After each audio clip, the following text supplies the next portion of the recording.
Another week, another artist. We're here with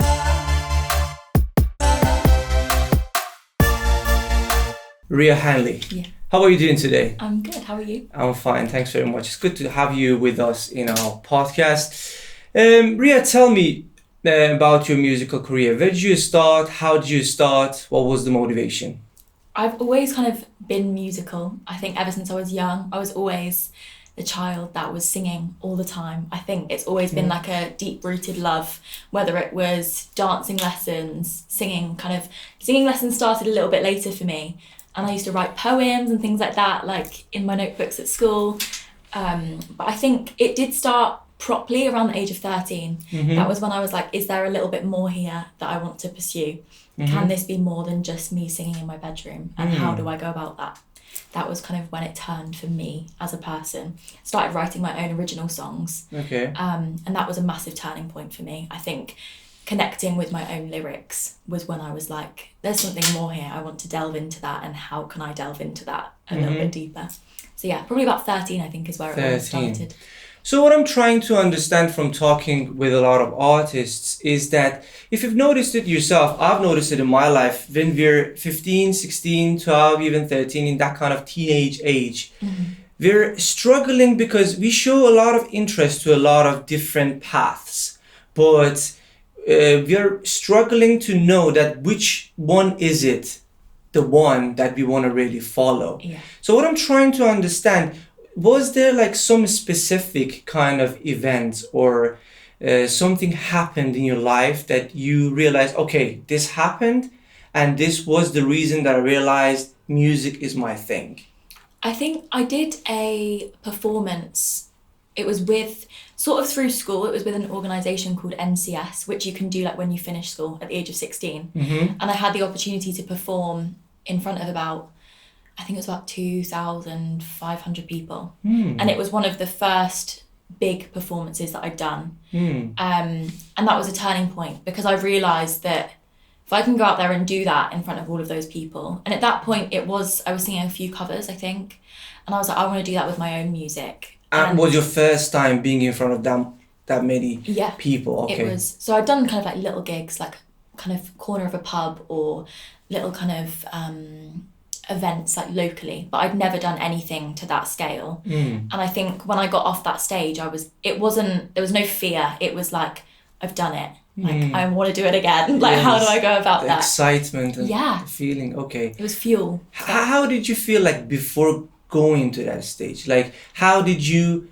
have the courage to get up and go there in front of those like 2,000 people? I think anyone that knew me at the age of kind of 15, 16, I was a lot quieter than I am now. I never, ever, ever saw myself being the person that was on stage. It was the person I wanted to be, but it wasn't the person that I was. And I think it was something that I knew I had to face for me. I was like, right, I want to prove to myself that I can do it, and I know that I can. And I think also realising that sometimes people don't care as much as you think they do, and in like the nice way. Very interesting. It's like, I love the fact that I can go out and people care about the music I'm singing, but at the same time, if it goes wrong, it's not always the end of the world. No one's going to remember, right? No, exactly. But if it's good, they will, and that's a positive thing. Sure. It's like, so I think just kind of rationalising it in your brain and thinking of the positives rather than the negatives. Like when I got off that stage, everything was worth it because of that feeling of like, I've done it, I've accomplished it. And I think having that kind of awakening in myself of, I did that on my own. Like I was on stage on my own, and it was empowering, like, and it was all worth it. The fear that you felt before was worth it to have achieved it. I agree 100% that sometimes people don't care as much as we think they do. Yeah. As you said, I think as well, we have to go through those so-called failures. It's not really failure, but I mean, go through those experiences to be able to get the one that we really love to be there, for example, right? 100%. So do you come from a musical family? Any family member were musical? My dad used to play guitar in a band. However, I don't really know how he was in the band, if I'm being truthfully honest, because he's played guitar since, and I'm like, okay. Bless him. But I think there's not really, he used to write kind of song lyrics, but there's not a certain link, I would say. It wasn't, music's always been on in the background. So kind of my mum and dad have always played music. They've always loved going to gigs together. But I wouldn't say anyone has been specifically musical, like especially not vocally, like singing. But yeah, I think music's always been on. Like we used to dance in the kitchen as a family, like with the radio on, and kind of if there was a new album out by an artist we all liked, we'd go and buy it from HMV, and it was like that sort of thing. Like those are really defining moments musically. In the car, there's always the music turned all the way up. Like that's just the way that we've always done it. So I guess in that regard, I've been inspired by a lot of the music they played. So I guess that is musical in a sense, but not necessarily them as people. Sure. How was their reaction to you showing interest to music? Where they're like, okay, this is great, go on, or they like thinking, what about a 9-to-5 job? Or I've been very fortunate because my family have always supported me in everything I've done, and I cannot thank them enough for that, because I think my mum and dad as people, like every song I write, it gets sent to them before it gets sent to anyone else, and it's like, and their feedback, even though they're not necessarily musical, if they don't like it, I still trust their word, because I know that they know me as an authentic individual, and if I've written something that doesn't ring true to them, then it probably won't ring true to anyone else. So I think, yeah, they've always backed me 100%, like from singing lessons from when I was younger to kind of, yeah, every gig that they can attend, they'll be there, and I know that. Every time I do a gig and there's a video, I always send it their way, and they're they are my biggest cheerleaders, and I'm so grateful for that. Are they your kind of mentor in a way, mentoring you in your music career to be a better musician? Or I think they are. Sometimes it's nice to get the perspective of people that aren't necessarily musical. Okay. And they're a perspective that I really trust, because I know that they know me as a human being, which some people that listen to my music don't. And it's nice that when I write lyrics or I write a song that they know is from the heart because they know me. It appeals to me even more, because I'm like, they know what that means more so than anyone else does. And if it hits home for them, then it's going to hit home for other people. I think that's the biggest thing for me. It's crucial to have like obviously different perspectives Absolutely. on your work. And but do you have a mentor? No, I don't have a mentor. No. Okay, do you think it's essential to have a mentor? Do you think does it make the process of getting there in your career easily if you have somebody who's already made it?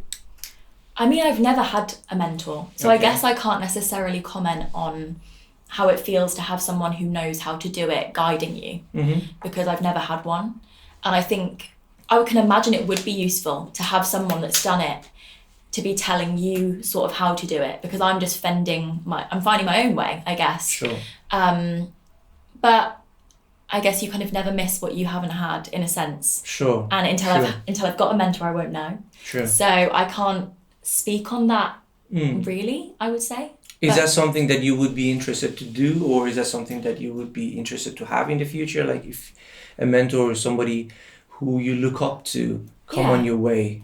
Yeah, I definitely think like I've been fortunate to receive guidance from a lot of people that have been successful with their careers, and to have one of those people actually give me guidance and support me and back me 100%. Like I don't think there's a negative to that, but it's finding that relationship with someone that it's valuable for you as an individual, and you know that in yourself if it's right. Yeah. Do you tie yourself to one specific genre, for example, when you want to sing or write, or do you just keep your mind open to new experiences and you want to just write whatever that comes to you? No, I'm very open, very, very open. I've been very genre fluid, I guess. It's kind of like I've gone through a lot of genres in my time of writing music. My inspirations have been all over the show, and I pick parts that I love out of genres, because I'm like, at the end of the day, being inspired, you can't control what inspires you. And if I listen to a dance song and I love something, I'm not going to ignore that just because I don't work in that genre. And I have worked in dance. I've worked in dance music. I've worked in soul music.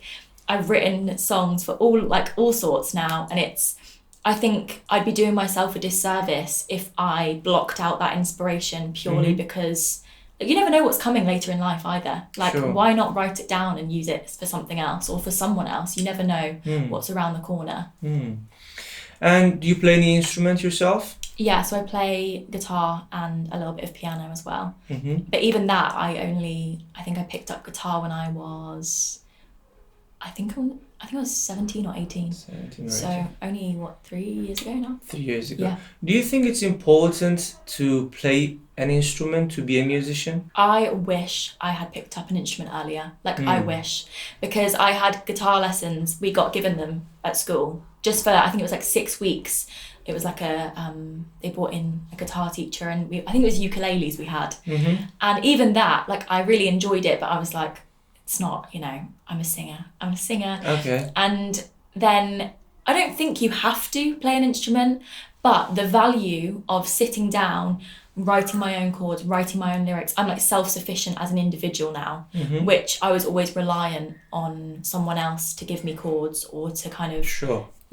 utilize someone else, which is great because co-writes are amazing and I love co-writing with other people, but to be able to do it on your own is something quite special. So in that sense, you see it as a tool and you take it out of your toolbox and you use it. Yeah. If you want to name, for example, one or two, what are the things that you wish, like these things, if they would have happened, they would have made my musical career a lot, I don't know, easier or better or... I think in a sense, I wish that I cared a little bit less what people thought of me when I was younger. And I know your teenage years, they are a very interesting one for everyone. I think everyone always experiences a little bit of self kind of doubt, I guess. Sure. But I definitely cared a lot at school about what people thought of me and who I was. Yeah. And kind of going on stage, and I used to sing in assembly in school. The teachers, there was a bit of, not forcefulness, but it was like, Ria's a singer, like, she's going to sing for us today. And I was like, oh God, okay, like, here we go. And I just wish that I would have owned it a little bit more and been like, I am a singer, yeah, and I'm going to sing for you and you're going to enjoy it because I can sing. I never had that. It was very much like the nerves and the kind of, what are people going to think and what happens if it goes really badly, and that got to me more than the enjoyment sometimes. And I just wish sometimes I would have just grasped it and been like, this is an opportunity and I love it and I think I sound okay, so let's put my best self forward rather than kind of hiding away in the doubts sometimes. That's actually interesting. I want to dig a bit deeper there.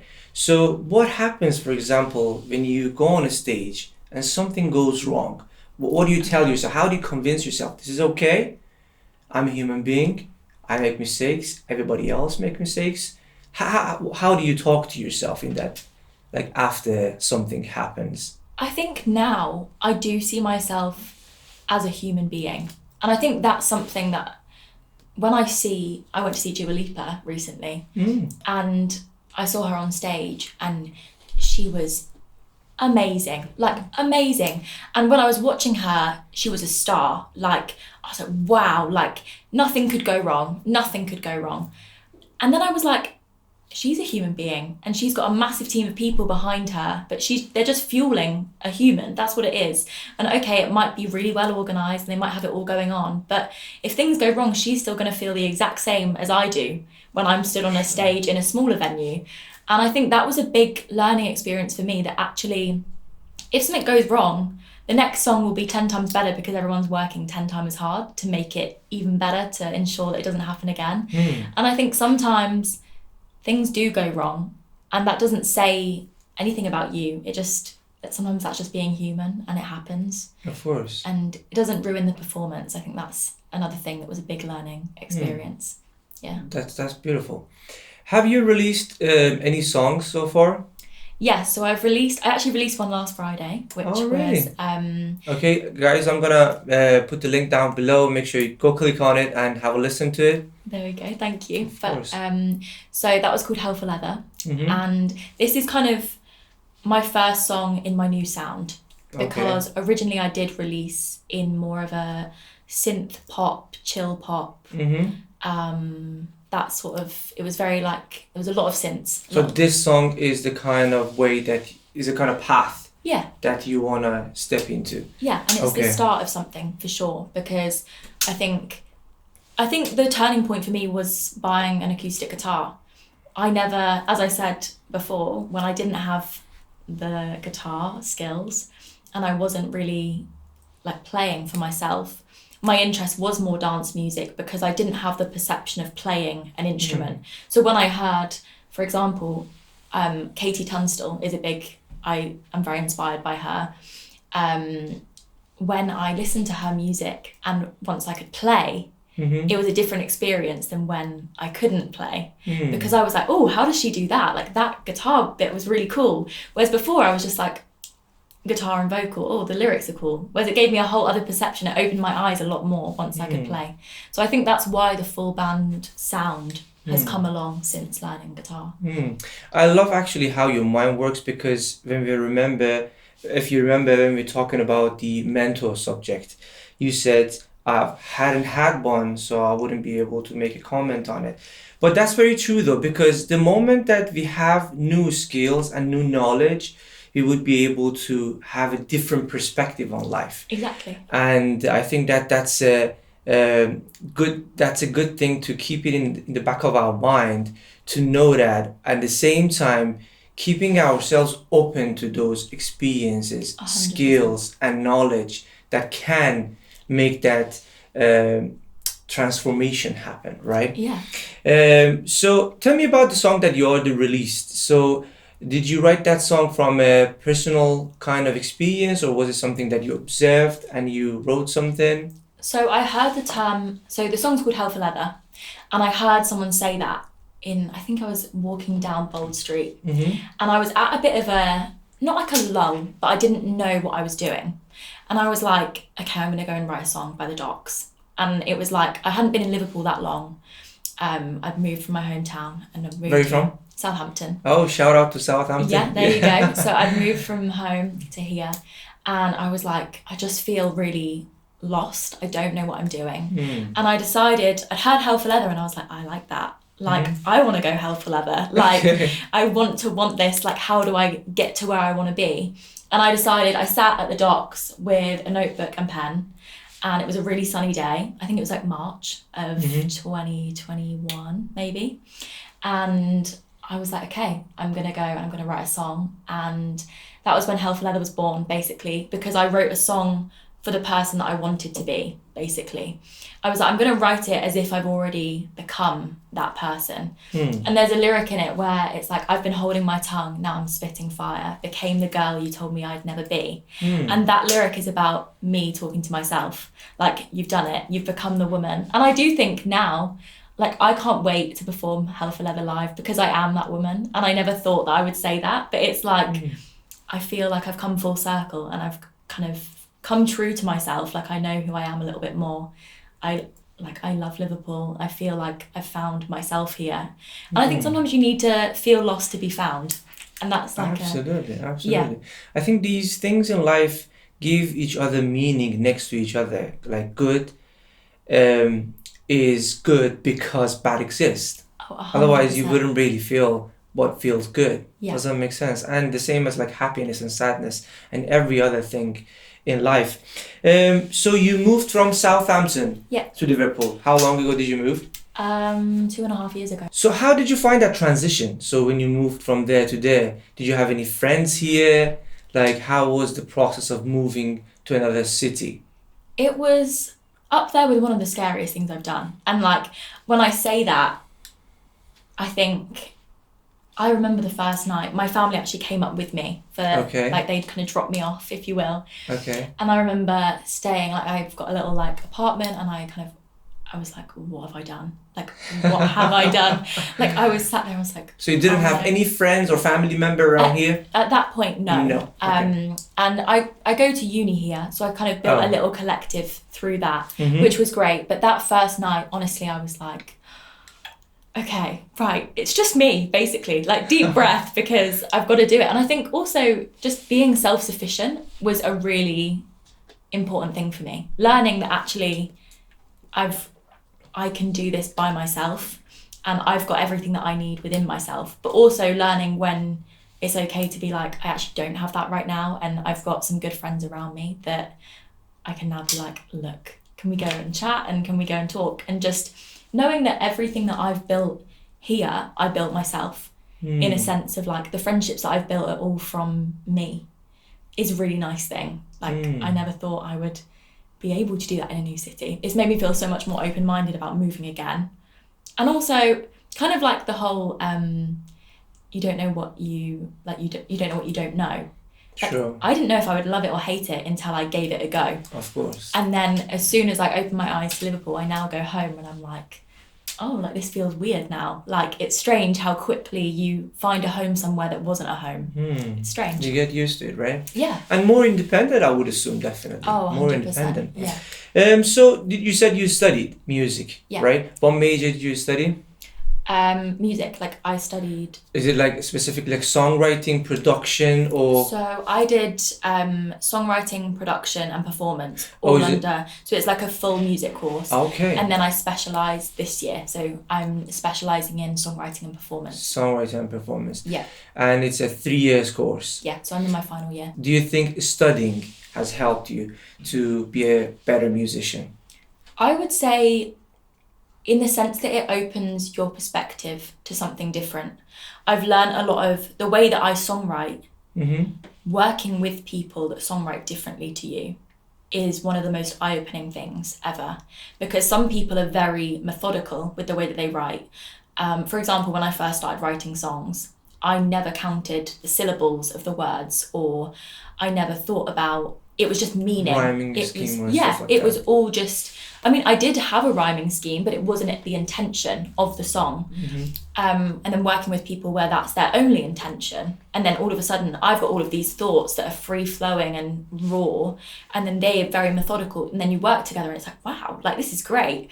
And then also learning how other people that are very like free-thinking write, again, is amazing, because you get a different perspective on how people process their own emotions for the sake of a song. Okay. And how you can sometimes not manipulate emotion, but use your emotion to get the song that you want, and finding the emotion within you to get a raw and real song that's authentically you, but still fits a brief is very important. That comes from, as you said, collaboration. Yeah. Like collaborating with others would open up like 1,000 different doors to us. Oh, 100%. And I think it's like a mirror to us as a human being, but from a different perspective. Yeah.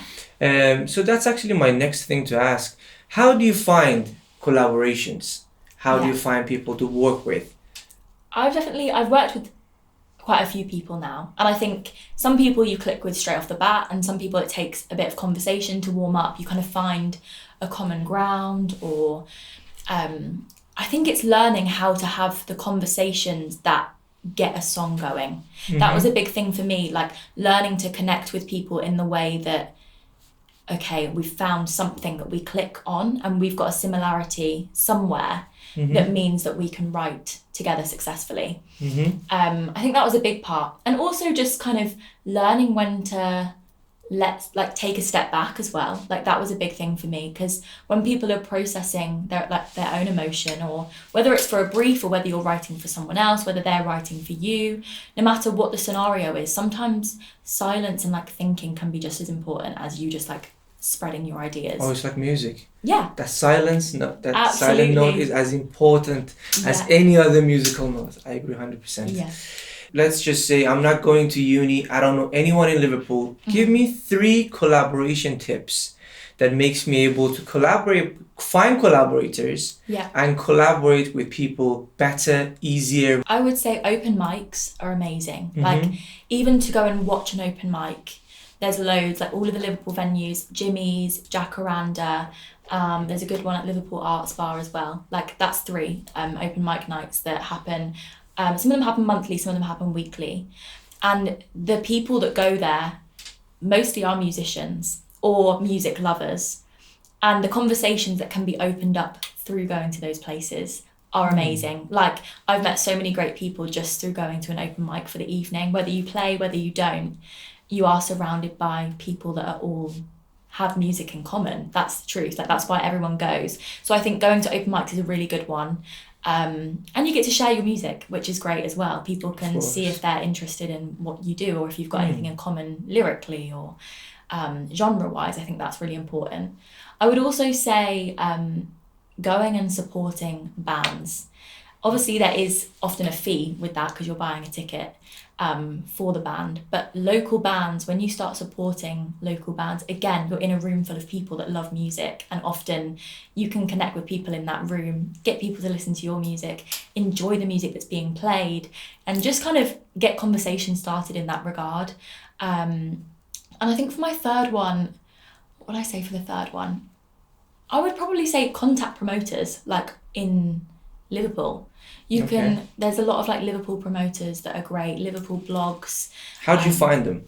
I usually use Liverpool music hashtag on Instagram. That's how, when I first moved, I'd go through that. I actually followed the hashtag on Instagram, and a lot of like kind of recommended gigs came up, or open mic nights and things like that. That was like when you see a gig being promoted, then click on the gig, who's promoting that gig, where is it happening, and start noting down the information in your brain of kind of, oh, okay, like this person puts on gigs at that venue, and maybe I should go along and see what it's about, see if that like the type of genre suits your music. Could you have supported them? Like, see where you actually fit, because I think sometimes you're not necessarily going to fit with every promoter. Like your genre, a lot of genres work, like promoters work in genre specific like avenues. Sure. So seeing who actually could add value to you, and maybe sending them a message, see what they look for in a person, and see whether you fit what they want. That's also another way of doing it. Going back to the topic of releasing music, because you said you released one song. So when you want to release a song, how do you do it? Do you have like a release strategy? What do you do? This was my first release in quite a while, and I'm not gonna lie, it was a bit daunting because it was just me. Like, I didn't know necessarily the ins and outs of how to go about it. I did a lot of research off my own back. And I think talking to people, again, is really useful. But I think I kind of had a bit of a release strategy, just utilising little bits that people had said online and going off. What did you do, for example? So I got the song finished for one, and got some photos taken, which was quite important, and decided the image that I actually wanted to portray myself as well, like what vibe fits the song, and I felt like that was quite important. And then where do I see the song? So genre, where do I see the song? Where could the song be played? I think once you start kind of delving into where you see the song being, and maybe play it to a few people, where do they see the song? What do they like about the song? Once you start kind of analysing that sort of element, you can then look into where to pitch the song and how to pitch the song, and that sort of element of, because until you know where you think the song belongs, no one else is going to believe you when you tell them, right? Absolutely. So in terms of releasing the song, there is a question in the industry: quality or quantity? So if you had a chance to release one really good quality song a year, or an album a year, maybe in terms of quality it's not that great, but the message obviously is the message that you want to deliver. So would you rather to have quality or quantity? One song a year or an album a year? I think for me, lyrics are massive. Okay. So when I listen to an album, I listen mostly to the lyrics. Like, I actually love art, like live albums, like people that have just kind of gone into the studio and recorded an album all the way through, because I think you get a bit of personality, and I love that. However, I do think I know that not everyone is like me in that regard. Sure. And some people don't just listen to, I don't just listen to the lyrics, but it's very important to me. So I know that I could have an album that told a story throughout the whole thing, and that would be what rung true to me.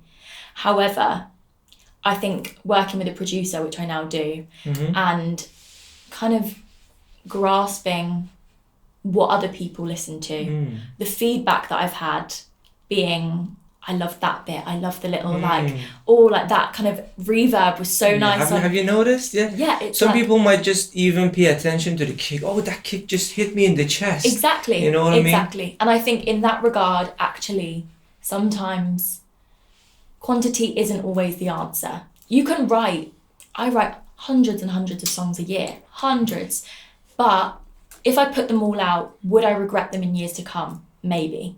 Whereas if I know that I've written a song I'm really, really proud of, I think looking back on it, I would know that at that point in time, that was the best thing I'd written and I was really proud of it. So there would be no kind of looking back like, I wish I'd done it differently.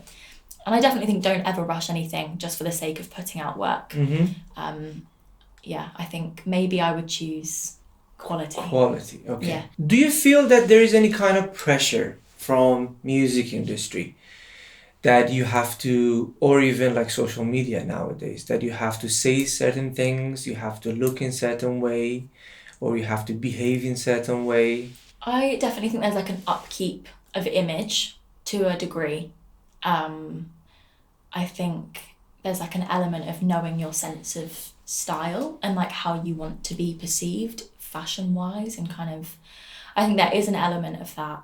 And I don't know, like I think it's about knowing yourself in a sense. Sure. Like knowing what you like to wear and going on stage and wearing that, and people then buy into you as an individual because you're different, or you might not be different, or you might be relatable. But even if you're not trying to like choose clothes to make an image, you still sort of are, because whatever you wear becomes your look. So even if you go on in jeans and a t-shirt, like Chris Martin, for example, he always is wearing jeans and a t-shirt, but that's his look unintentionally, even though it's casual. So I think no matter how you portray yourself, you've still got an image going, whether it's intentional or not. Pressure-wise, I think social media is a hard one, because you are looking at, especially when I'm not in a band. I'm in a band, but it's my band, if that makes sense. So the images are of me normally, unless it's live, and then it's a picture of the band, right? And when you're posting images of yourself, can definitely be an element of like, oh my goodness, like, how is this going to be perceived by people? I've looked at it for too long, I don't like it anymore. And it's like, it's quite unnatural in a sense to look at images of yourself and kind of, I definitely think there's an element of that which doesn't always sit that well with me, because it can be hard on your brain to kind of process like, oh, why did I wear that? Or I wish I'd done my hair differently, in that regard, when you look back on things. But at the same time, I've definitely become a lot more of I enjoyed that moment. So does it really matter? Like, I sound good. Does it really, you know what I mean? Like, it's like of course. It's all relative to the moment in time, rather than how that picture is going to be perceived. Yeah, I think it's obviously tricky to be able to find that fine line to say, okay, this is me. So after this point, if anybody like misunderstands me or whatever, this is me. Yeah. And I'm gonna do me, and I can't really think of like what other people are gonna think of me. Did you have to do any kind of sacrifice in your musical journey that you can mention and point out to say, okay, I've done these sacrifices to get where I am? For example, I didn't watch TV, I didn't have a night out for like 2 years, or I've done this, and that to be able to be time efficient, to work hard, to be where I am right now.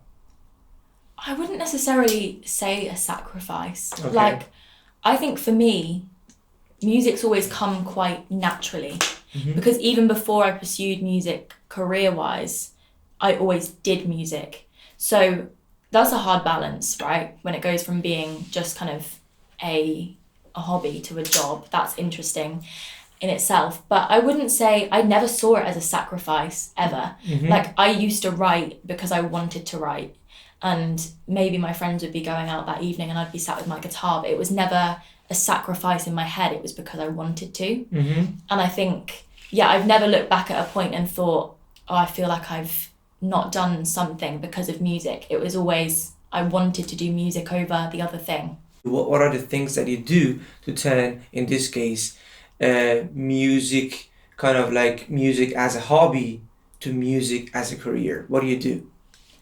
I mean, I'm still learning as as such, you could say. I think I love music, and when you love something so much, you give it so much time, you give it so much effort without thinking about the job element, because it's kind of, you just love it. There's almost not a choice in the matter, because it's just what you love doing. And then when it becomes a job, it's very easy to kind of still get caught up in the, I love it, like I'll give it more time than I should because I love it and I want to do it. But then I think it's finding that work-life balance, and also like work enjoyment balance. For example, I do some weddings and I sing at weddings and I love those, but also giving myself then time to songwrite, because that's a part of music that I do differently. And like, not necessarily rewarding yourself with a different part of the industry, because that's maybe the wrong way of looking at it, but finding parts of the industry that you love and channeling your energy in different ways, having parts that maybe you do more so for work and more so for enjoyment. And if the enjoyment side becomes a job, then that's fortunate, right? But that's very true, because I think music industry is like a massive industry. You can work in so many different sectors in music industry. You can be a PR, you can be this and that. And initially, as you said, you can do those things to make your way up to the so-called top. Whatever that you desire to do, like your end goal is, which might be singer or songwriter or whatever that is. But as you said, music industry is a massive industry to be in. We'll be back.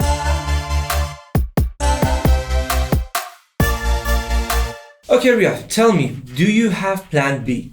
So if plan A doesn't work, do you have plan B? I think I've got a few plan Bs, if you will. Interesting, okay. I've always been quite open to music, in the sense of I like a lot of parts of the industry. So, and that's a positive in a sense. So teaching has always been an option for me, and it's not necessarily where I want to be.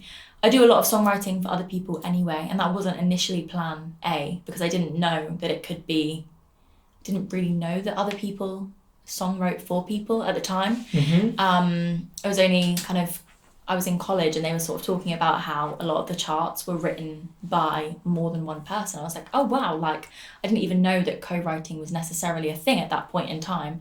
I just assumed that all of these big artists were writing them all themselves, like all of the tracks, all of the like bass lines, everything was all written by them. And then learning actually later down the line that there's a lot more people that go into it than I initially thought. So I do a lot of co-writing now with people, and learning kind of the teaching element. I think wedding singing as well wasn't necessarily plan A, but I love it. I go out and kind of do a bit of that. So I think I wouldn't necessarily call them a plan B, but I've always branched myself off and never been closed off to any part of the industry. So that's actually what I was going to ask. I was going to ask, where does that plan B come from? Does it come from a perspective that I might not make it, or I'm open to like new paths, that if that doesn't work for me, I'm open to like do something else, be a co-writer or be a writer or be this or that? I would say I've always been very open to other parts of the industry, and because I love a lot of parts of the industry, that's been quite an easy way for me to approach it, in the sense of I think I'm very passionate musically, and if I can utilize my passion in another sense and inspire someone else or write for someone else, then why would I waste that and pursue something completely different? And I mean, I have thought about doing something completely different.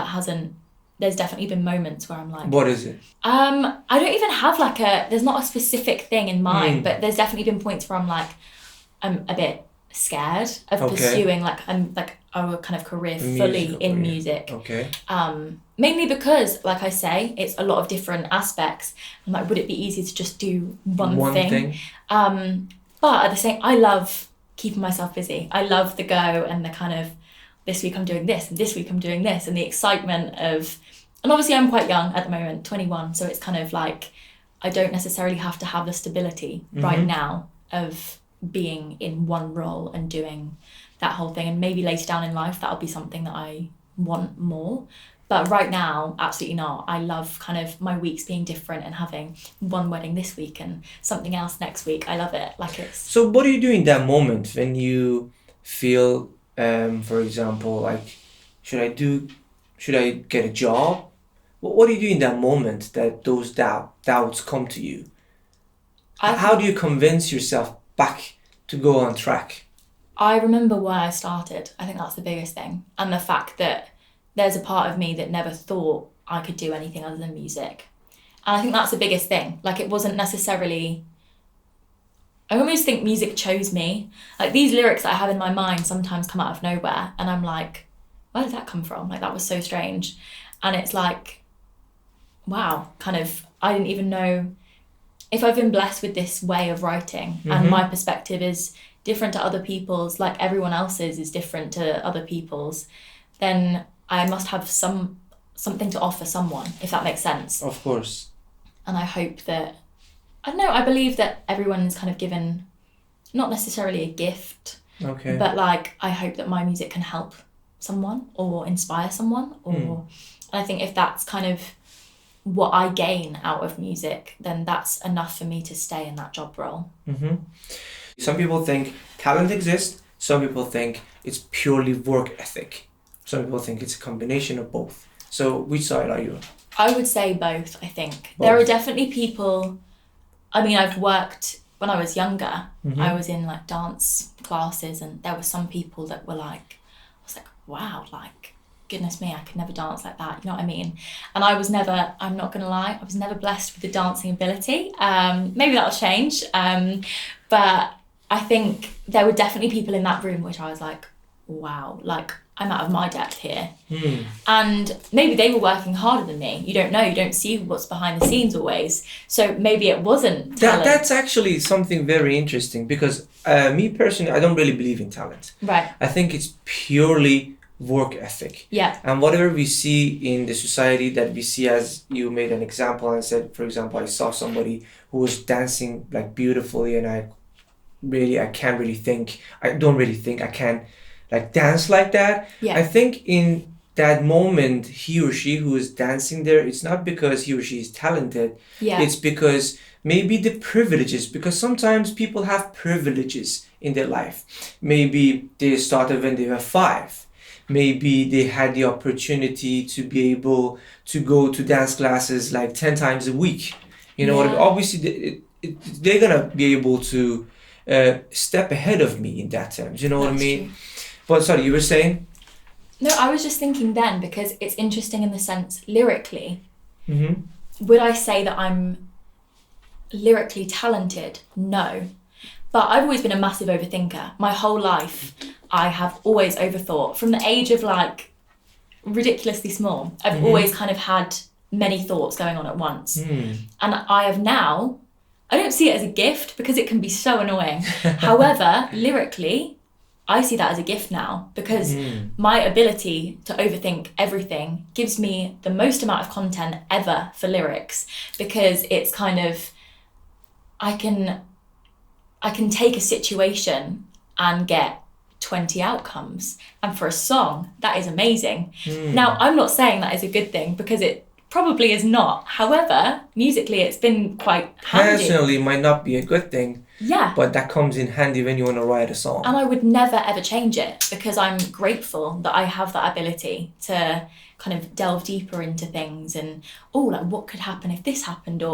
And when I'm now working with other songwriters, seeing how methodical some people are, I am actually grateful that my brain works differently to theirs.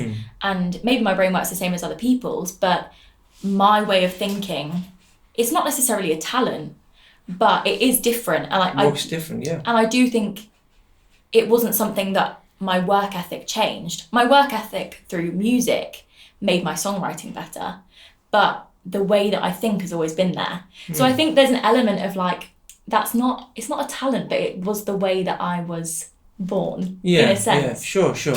Ria, take me into your creation process. So when you want to make music, what's the very first step that you do?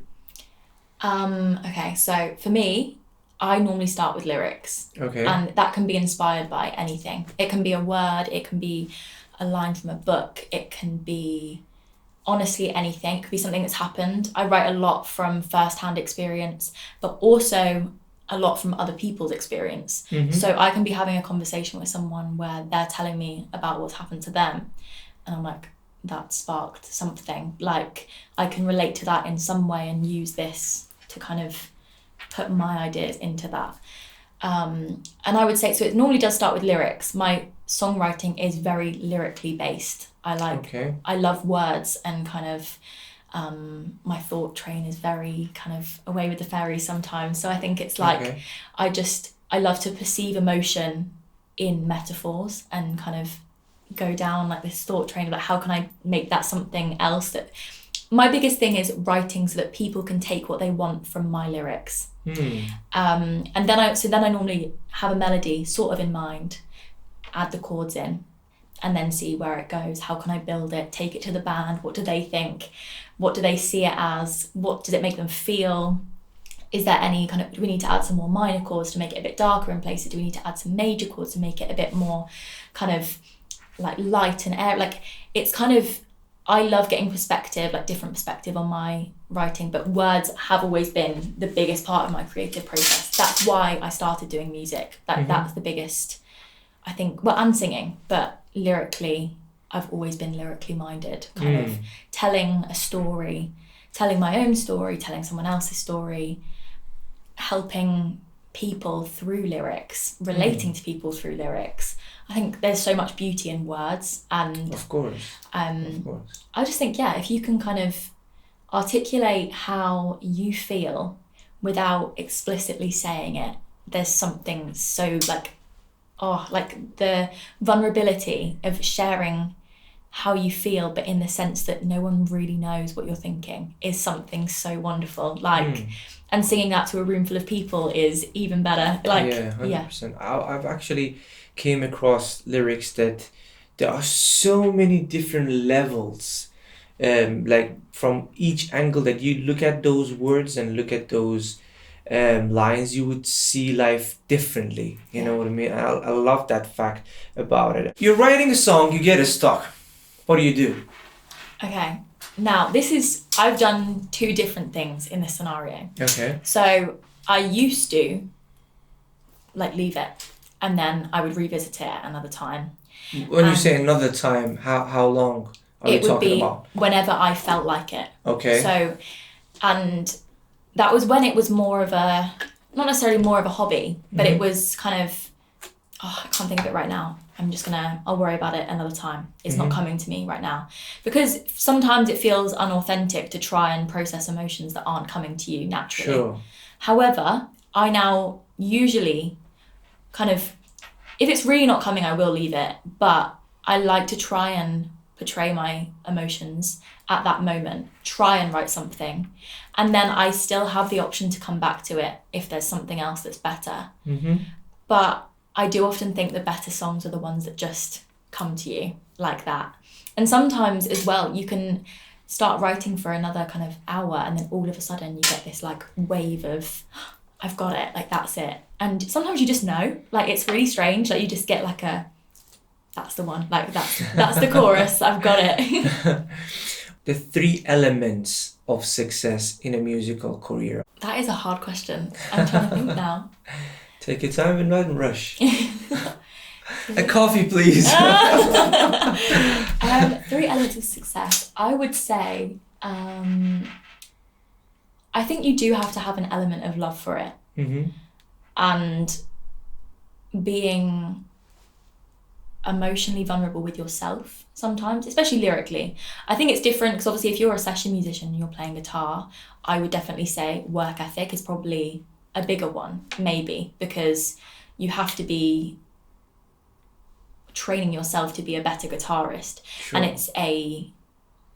I think the thing that I always think about with guitar, piano, there's something to gauge it off. For example, there's the guitarist greats, which if you can play what they can play, you must be up there, right? Sure. But lyrically, it's kind of, there's an element of perspective, whereas people have songs that they prefer, and it's not always down to like, that's the best lyric ever written, because it's always down to like how people perceive it. So I think for me, I would say work ethic is a big one, wanting to do it as well. Like having self-belief is a massive one. And also, I would say an open mind, because there is a lot of things that I have achieved since having an open mind, and I didn't always feel like I had that. So I think especially for me, that's something that I wish upon a lot of people. You touched upon actually something very interesting, which is they would call it relativity. Because I think everything in life is relative. Yeah. You know, as you said it there, obviously the three elements of success for an instrument player is different from someone who's a singer or someone who's a songwriter. And this applies to every single thing in life. Doesn't matter whoever you are out there, you can't really find, like, look at this video online and they're giving you advice on being successful and believe them, say, okay, if I do this, I'm going to be successful, because that's not the way it works. No. For everyone, it's a different recipe. There are similarities, but it's all relevant. Does that work for me? I think that's a big question. Does that work for me? If you weren't a musician, who would you be? Imagine music does not exist in the world, or any music related jobs and careers. What would you do? Who would you be? I think I would probably end up being, who would I be? This is a good question. I think I would probably end up being some kind of poet. Poet? Yeah, or Okay. like something, I don't know, maybe or maybe even like into some kind of therapy or something. I love delving into people's brains and kind of getting inspired through that. So I think, and relating to people and understanding why humans kind of connect. I think that's why I love music. It's like a form of connection. So. But if you wanted to choose a career, yeah, what would it be? I think maybe psychology actually is close to what are you saying? Maybe psychology, or like psychology, like writing, something. I'm trying to think. Related to human mind. Yeah, maybe something along that line. Or I'd probably end up going down the dance route and just hope that I got a bit better. What do you do when you feel down? There are times as a human being that you feel depressed, we have anxieties. Yeah. What do you do that you lift yourself back up? Now this was a big one for me because my thing was writing. So I've always written like songs when I feel down. However, sometimes when you've just come out of a writing session and you're like, I'm exhausted and I feel so tired, and the last thing you want to do at times is pick up a pen again and write another song.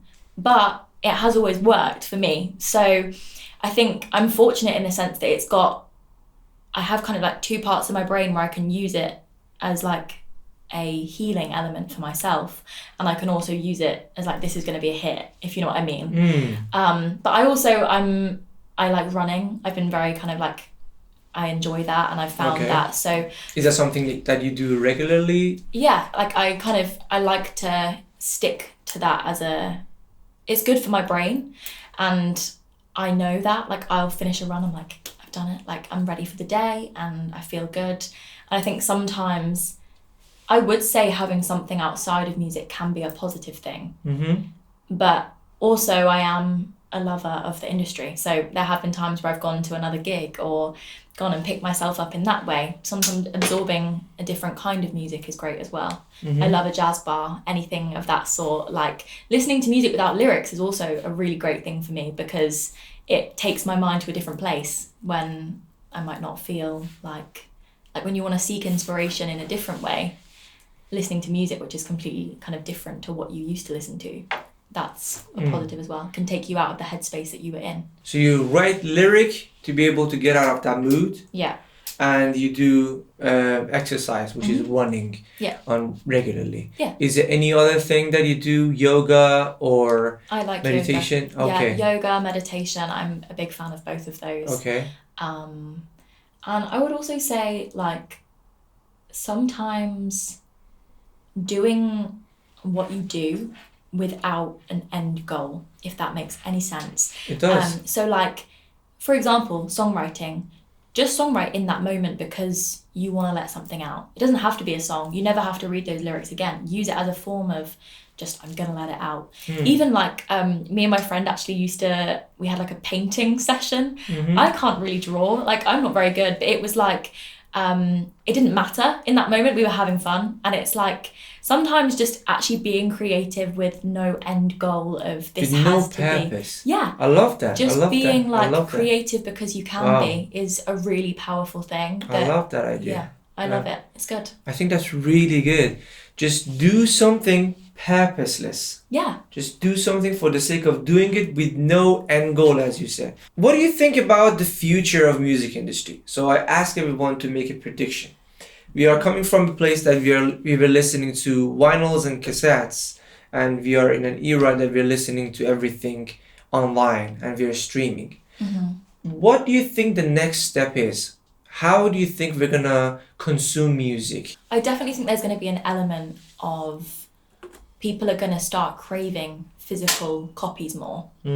I feel it myself sometimes where, like, even when I released this single, part of me has this kind of want to have released it in a time when people were like, Ria Hanley just released a new single, I'm going to go down to HMV and I'm going to buy the CD. I don't wish for that, because the convenience and the fact that we can access music so easily, and people that maybe didn't have the privilege to access music so freely that they do now Sure. can access music freely. It's great and it's amazing. But I do think the specialness of going down, it's just me and my dad, we used to go and pick out an album and it would be like the top 10 of the week or whatever, or like the staff picks, and you'd go, and I love anything like that. And I think I miss the physical element of music sometimes.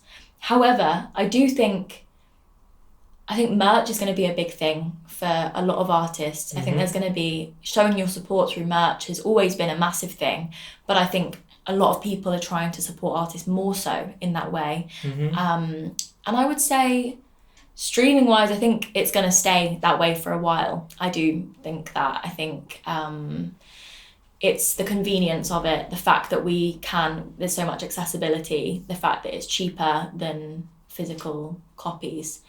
But I do think there's going to be more sort of maybe special editions that not everyone has access to, or like things that make you feel special, like you've got access to something that not everyone has. Sure. Maybe. I think we have already that. Have you heard of patreon.com? You would be able to have access to content or things, or you can buy things. And I think that's a good thing, because everything going online now, like these services, which are, as you said, exclusive services for the fan, you would be able to have access to exclusive services or videos or contents online to that specific singer or songwriter or content creator or whoever he or she is. It makes it more personal. And I think sometimes, like, when you've been supporting a person, you want to feel like you're appreciated. And sometimes when you're putting out a song for everyone, maybe you don't feel that as much. Or if there's 50 t-shirts that are released and you've got one of them, it shows that you're kind of maybe a little bit more committed to the other people, or something. Like, it shows your appreciation for that artist, which is what people like. They like to feel like they've kind of, not they've got something that other people don't, but they kind of have an upper hand in the sense of like, look at this special edition. It's kind of like Pokemon cards in a sense. You remember everyone used to have like the glittery ones, and it was like everyone wanted those. It's kind of similar in the sense of you want to have something that's like gives you the upper hand a little bit against other people. So talking about online music and social media, do you feel overwhelmed by social media and you have to like post content regularly? And how do you manage to stay away from it at the same time as paying enough attention to it? I think I'm a lot better now at capturing the moment rather than creating a moment, if that makes sense. Because I used to be like, right, I need to do this, I'm going to organise this so that I've got something to post for it. Whereas now I'm like, oh, we're in a rehearsal, we're practicing Let's this song. capture this moment. And I'm going to put my camera there and I'll watch it later and hopefully something comes of it. And it doesn't become an effort. It's like, oh, that was cool, I'll post that. Even capturing, kind of like we're doing now, but like capturing conversation. There's moments where me and my band will have a laugh together and then I'll post a bit of that, and there's our personalities coming across, but it's the camera's forgotten. You know what I mean? We're not thinking like, oh, okay, smile, like, okay, right, we're going to record now. It's very much a, oh, that was funny. Like, and it was real. Like, it was a real moment and it was captured just because the camera was there. It's authentic as well. It's very authentic. Yeah. And I think that's what's important. Like, obviously sometimes the camera comes out and you're recording that moment for the camera. But often now I try and, if I'm having a rehearsal, I'll just stick a camera up. That's one good technique actually. Just leave the camera there and do whatever you're doing. Exactly. And if something good happens, you can just cut that and just post that online. I think it's effective. It made me, you don't have to think about it as much in the moment, because otherwise I feel like sometimes I'm worrying about how I come across, or like, oh, what happens if I mess up? It doesn't matter. If you're just capturing a moment in time, if you delete it in 10 minutes, then you delete it in 10 minutes and that's that. Like, it's not something to worry about and it's just there. Like, Very interesting. So 3 things that you want to promise yourself in front of the camera. Remember, this is going to stay on the internet for a while. So 3 things that you want to promise yourself that when you walk out of here, that you're going to do it, or you're going to start doing it. If it's something that takes a long time to achieve it, you want to start doing it. I'm going to start doing more of, like I was talking about, kind of writing without an end goal. Okay. I think that should be, purposeless. I think that should be a part of my routine for my own well-being. Just kind of sometimes let thoughts out, and if inspiration comes, inspiration comes. I think that's an important one. I would say maybe delving a little bit deeper into a plan B. You kind of got me thinking on that. I was like, I've never really thought about it in the sense of like, what else would I be interested in? Or is there a way to like link other things that I'm interested in to music? And I think that's definitely an option. Sure. And also kind of getting inspiration without seeking it. I think that's another one. Like being more open-minded to just inspiration coming and not going out and seeking inspiration, just allowing the moment to come. I think that's quite a big one. So as a human being, a lot of the times we're sitting in a corner on a couch or somewhere in our office or whatever, and we're digging deep inside and we want to change things internally, right? If you had a chance to change 3 things internally, what would they be? Because like it happens to me sometimes, I'm sitting on my chair and thinking, I don't like, especially I think from the time that you start recording yourself and you see yourself, you get a chance to see yourself from another perspective. And you can just you know that, for example, I don't like that in myself, not necessarily because how everybody else is gonna look at me and have some kind of a judgment on me. It's because I don't really agree to what I'm being perceived as. Does that make sense? Yeah. So I want to be, for example, it happened to me a lot of the times that I look at myself and say, I want to be more generous. I want to be more aware of the things that I'm doing. Not, as I said, not because I'm afraid of people's judgments. It's because that's the way I want to be. Does that make sense? Yeah, no, I get you. I think being more self-assured in the sense of knowing myself and knowing that what I have to offer a room, I think that's a big one, because I can kind of list off the things that I'm proud of myself for being, but do I feel like self-assured in that makes me valuable as an individual in the room? Not always. So I think self-assured is a good one. Sure. Maybe I hope that I'm approachable. I hope that people feel as though I'm welcoming and like when people speak to me, I come across like kind of open and like if I've got something to offer them, and I would. And I think that's something that I have within me, but I hope that comes across when people speak to me. And then what would my last one be? Maybe I would say I would say inspiring, because I hope, like I say, I hope that people can be inspired by me as an individual. And if I can be inspired by myself, inspired by what I've achieved so far, then maybe people will be inspired by me. And I would say they're my top three. Beautiful. Ria Hanley, what's that end goal that you want to be there, you want to get there? What's that so-called plan A that you were talking about?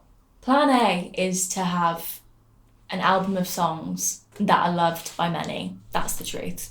Gigging, playing live shows, and getting my words out there. That's the truth. I think my words, my lyrics, the way that I think and the way that I perceive emotion is something that I would love to be heard by a collective of individuals. And I mean, radio play is always up there. 100%. I want to play Glastonbury. Who doesn't? So I think they're massive for me. And my goal has always been, like, when I look at what would happen for me to feel accomplished, I always say this, but it's like, I want to be, so my car is my happy place when I'm driving, right? Because the songs I have on in my car are very important, and that it takes a lot to get into the driving playlist, you know what I mean? Sure. Like, if you've made that, it's like, of course. So for me, I would like to be stopped at a traffic light, okay, and I look to my right and there's someone with their windows down playing my song. That's like, that for me would be the dream, because that's someone in their happy place. And I'm the music for that. Like, I'm their soundtrack to their happy place. And I think that is, if I can achieve that, then I've made it, like 100%. I think what we've seen when you were talking right now was creating this beautiful vision. And it's, I think it's massively, massively important to have a vision. And you had a very detailed, beautiful vision, which I think is very important to have. 3 things that you're grateful for in your life. Okay, my family is a massive one. I think I could not be more... It seems like that you do gratification every day, because that was so quick. You didn't even have to think about it. I think about what I'm grateful for a lot. It's like, my family is a massive one, and I'm so privileged. Like, I still have, like, my nan and granddad, my grandma and granddad, my mum and dad, my sister. Like, I am the most privileged to have them in my life and be rooting for me. Like, every single time I ring them up, they're like, we're so proud of you. Like, and it's, they are my cheerleaders. They really are. They're kind of my hype men and women in my life. And every single time I feel a little bit of doubt, they're the first people to be like, go and write a song, send me it after you've done it. And, they really are. Like, they're there rooting for me. I think the other thing that I'm grateful for is... my mum and dad valued travel a lot when I was younger. So I've been fortunate to see a lot of places. And I think whether I can remember some of the places or not, that has always been something that has been a massive part of my creative process. The things that I've seen, the fact that I've had a privilege to have gone to different parts of the world and understand some different cultures, and, kind of eating different foods and just experiencing... Ooh, that's one of the massive joys in life. Exactly, like, kind of seeing a different part of the world and hearing music. Like, I remember we went to the Caribbean and we heard steel drums. I was like, oh, this is amazing. Like, so I've definitely been privileged for travel in my life. That's a massive one. And I would say my third one is music. It has to be up there. Like, the fact that I am able to be a part of this industry, the fact that we're able to access music. Not everyone has that privilege, and I think I take it for granted a lot. Sure. The fact that I can just get my phone out and put headphones on and I've got an album at my fingertips, and not everyone has access to that. So I'm very, very privileged that I do. Amazing. Ria Hanley, last words. I think if you want to make it musically, don't give up, for one. And if you haven't learned an instrument already, I would say go and learn one. Or just try it. Just see if it's for you. And I'm not saying you have to. You don't have to, if you're a singer, you don't have to pick up a guitar, you don't have to pick up a piano. But until you've tried it, don't discount it. That's what I would say. Be open-minded, and go and stream Hell for Leather. That's what I'm going to say. That's it. Everybody, Ria Hanley, I'm gonna put her latest single down in the description, and I'm gonna put her social media down there as well. Make sure you go have a listen to her song and go follow her on her social media platforms. And thank you very much for coming. It was such a pleasure. Thank you. And see you soon.